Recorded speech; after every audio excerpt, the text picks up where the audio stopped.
La vallée du Mzab, elle est classée patrimoine universel de l'UNESCO. Alors, il fallait trouver des solutions à ces centaines, pour ne pas dire les milliers de couples qui se constituaient alors qu'il y avait là une crise du logement.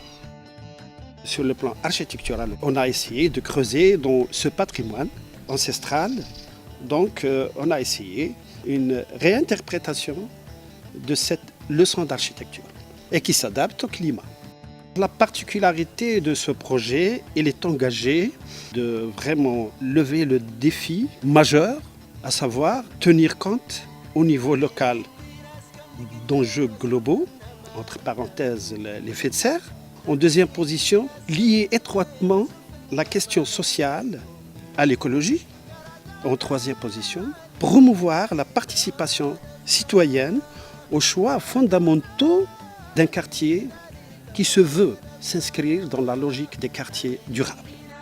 Pour construire une ville durable, premièrement, il faut essayer de construire avec les matériaux locaux. C'est ce qu'on a essayé de faire. On a construit avec la pierre, la chaux, le plâtre. Et ces trois matériaux, c'est des matériaux qu'on trouve sur place. Mais il est bien entendu là où il faut mettre du béton, on a mis du béton. Parce que quand même, à partir du traditionnel, on a voulu construire des logements pour des couples modernes. Il ne faut pas oublier que nous sommes dans une région saharienne, donc un climat aride, sec.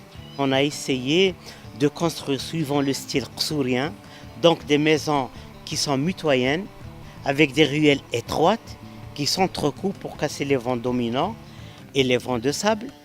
Et on a créé une verdure. On a créé une ceinture verte tout autour de la cité. La cité du XXIe siècle, c'est une cité qui doit prendre en charge tous ces rejets, liquides et solides.